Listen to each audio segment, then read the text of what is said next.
il y avait un journaliste de cinéma qui travaillait beaucoup à Cannes et qui s'appelait François Chalet. Et il faisait des dîners chez lui et il invitait les célébrités du cinéma. Et un jour, je suis assis à côté de Terence Young, le metteur en scène de tout un tas de très gros films, dont un James Bond d'ailleurs, le premier, oui. Et puis on bavarde, et il me dit qu'est-ce que vous faites en ce moment? Et je dis je suis en train de préparer un film qui s'appelle Le Jouet. Il me dit c'est quoi le concept? Et je commence à lui raconter, tout à coup au moment où j'arrive, au moment où le petit achète Pierre Richard, il dit stop! Je dis quoi? Et il dit vous ne pouvez pas aller plus loin. Vous êtes arrivé au pic du film, 15 minutes après le début. Tout le reste va dégringoler. Je rentre à la maison, heureusement j'habitais un rez-de-chaussée, sinon je sautais. Et puis quand même, je suis appliqué, j'ai travaillé, et vous allez voir le film qui en résulte. Et vraiment, j'ai douté à ce moment-là. C'est dangereux, la vie des gens, l'opinion des gens. J'étais avec Gérard Lozier, j'étais un copain à moi, et on était à Los Angeles. Et il me dit, il est venu me voir, qu'est-ce que tu fais en ce moment? J'ai dit, pour l'instant, j'ai une idée, c'est le dîner de cons. Il dit, c'est quoi ça? Et j'ai dit, c'était une légende urbaine, et toujours est-il qu'il paraît qu'il y a des gens méchants, des gens de certains milieux sociaux, qui jouent à un jeu qui consiste à inviter le type le plus con qu'ils connaissent.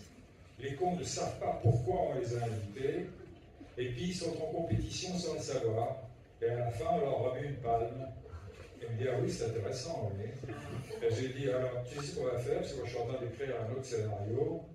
Tu écris la première mouture, ensuite j'écris la deuxième mouture, moi, et on partage les droits. Et il me dit, d'accord. Un mois et demi, 2 mois après, j'appelle, et je lui dis, où tu en es sur le dîner de con? Il me dit, c'est pas un sujet. C'est un mauvais sujet, on ne peut pas le faire. Alors là, encore une fois, suicide imminent. Et j'ai ma sœur qui était directrice du théâtre de la Renaissance, directrice artistique. Et je l'appelle, désespéré, en disant France, voilà, elle s'appelait France. France, voilà, qu'est-ce que tu penses de ça? Et je lui raconte les prémices du dîner de con. Et il dit c'est pas un sujet du tout, ça, non, c'est méchant. Waouh! Il a fallu l'écrire malgré tout ça, c'est dangereux. Hein? Et puis bon, tout à coup, c'est devenu un succès. Et c'est une drôle de vie, la vie de scénariste, vous savez. Et surtout la vie de metteur en scène en plus. Alors donc là. Mais enfin, ça nous vaut la joie d'avoir ici un copain que j'ai eu à RTL, c'est-à-dire il y a maintenant 60 ans, Christian Brincourt, et qui m'a accueilli à RTL avec une gentillesse, je me rappelle.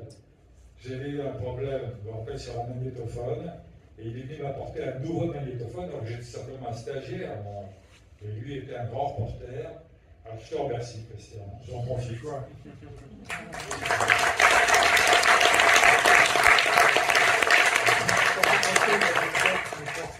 Les deux passent pas le micro. Souviens-toi, il y a 60 ans, il y avait énormément de victimes sur les routes et on avait eu une idée ensemble. C'était de louer une voiture accidentée. On l'a fait remorquer, on l'a encastré dans un arbre. Tu t'es badigeonné de mercurochrome et moi de sauce tomate et on jouait les victimes tous les deux. Et environ 20 voitures. Nous attendions l'antenne, évidemment, on avait un micro sur Radio Luxembourg pour raconter ce qui se passait, et 20 voitures sont passées sans s'arrêter. Un car avec des touristes ont freiné et a freiné et a même fait des photos de nous en train de crever dans cette carte. Déjà connu, je me rappelle. Tu te souviens de ça? Ah oui, déjà connu. C'est un brave routier qui s'est arrêté, qui s'est précipité avec un extincteur, et il a vu 2 mecs ouvrir les bras et se lever, et je crois qu'il doit y penser encore. Ah oui, c'est sûr. Moi, je voulais te dire une chose, Christian. Je voulais te dire une chose, Christian. Tu es un salaud, et je vais t'expliquer pourquoi. Dis-moi tout. Oui. C'est que je me suis marié, j'avais fait de la gymnastique avant, j'avais fait des agrès, etc. J'étais en pleine forme. Puis quand je suis marié, là, j'ai commencé à me laisser appeler, c'est normal. Et puis je vois Christian qui courait sans arrêt au poids, etc., qui était très sportif. Et je lui dis, est-ce que je peux venir avec toi? Il me dit, bien sûr. Et on se met à courir, mais il ne m'arrête pas. C'est-à-dire que je courais vers lui, je courais. Le lendemain, Je ne peux pas me lever. Pendant 3 jours, je ne peux pas me lever quasiment. Alors voilà, maintenant je me venge. Je t'emmène demain, on va travailler un peu. Ah oui, demain, c'est une bonne journée pour ça. Parle-nous de cinéma parce que c'est plus intéressant. Ben, je vais vous raconter alors une histoire avec le dîner de con d'ailleurs. C'est que pour faire le remake du dîner de con, le studio américain a commencé à prospecter pour remplacer Pierre Richard. Et puis ma productrice américaine me dit, je viens de recevoir un mot de Woody Allen, un texto de Woody Allen, il veut jouer le con. Moi j'étais fou de joie. Et je dis, c'est fantastique. Et puis je vois Katzenberg, le patron de la production Disney, et je lui dis, voilà, Woody Allen veut faire le con. Il dit, oui, mais il dit non, not interesting, c'est pas intéressant. Et il me dit, it's yesterday news, c'est les nouvelles d'hier. Il était déjà condamné, Woody Allen, à cause de ce qu'il a fait avec la fille de Mel Farrow, etc. Ils n'ont pas voulu de Woody Allen. Et puis, je me rappelle, à une projection d'un film de Woody Allen avec Sean Penn qui s'appelait, je crois, Sweet and Low Down. Sean Penn était guitariste. Et la dame de l'American Film Market qui était sur scène nous dit, on a la chance d'avoir M. Woody Allen tout à l'heure pour le cocktail, et il vient très rarement à Los Angeles.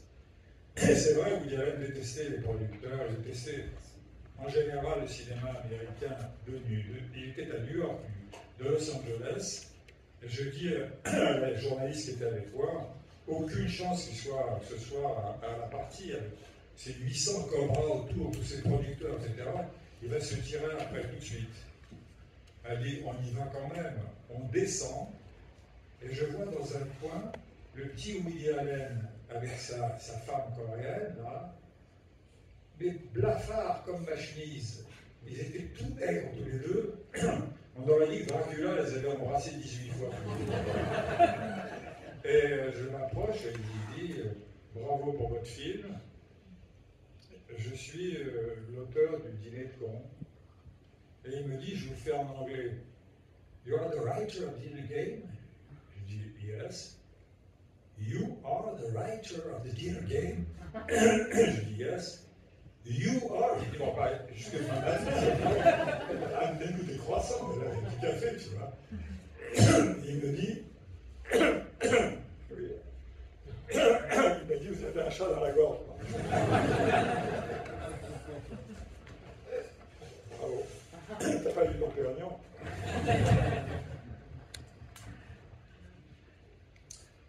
Je ne sais pas si l'animal est parti, mais en tout cas, toujours est-il que il m'a dit, je suis votre meilleur publicitaire à New York depuis 3 mois.